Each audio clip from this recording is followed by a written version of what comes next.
আগামী জাতীয় সংসদ নির্বাচনে রাজধানী ঢাকার অত্যন্ত গুরুত্বপূর্ণ আসন ঢাকা-৫ যাত্রাবাড়ী ও ডেমরা নিয়ে গঠিত এই আসনটিতে দেশের জনপ্রিয় ইসলামী বক্তা ড মিজানুর রহমান আজহারীকে মনোনয়ন দিয়েছে বাংলাদেশ জামাত ইসলামী।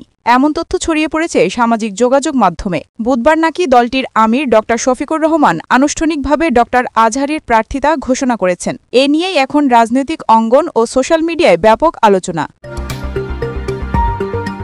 জনমনে প্রশ্ন উঠেছে, সত্যিই কি জামাতের হয়ে রাজনীতির মাঠে নামছেন আলোচিত বক্তা মিজানুর রহমান আজহারী? যদিও এই আলোচনা বেশিদূর গড়াতে পারেনি।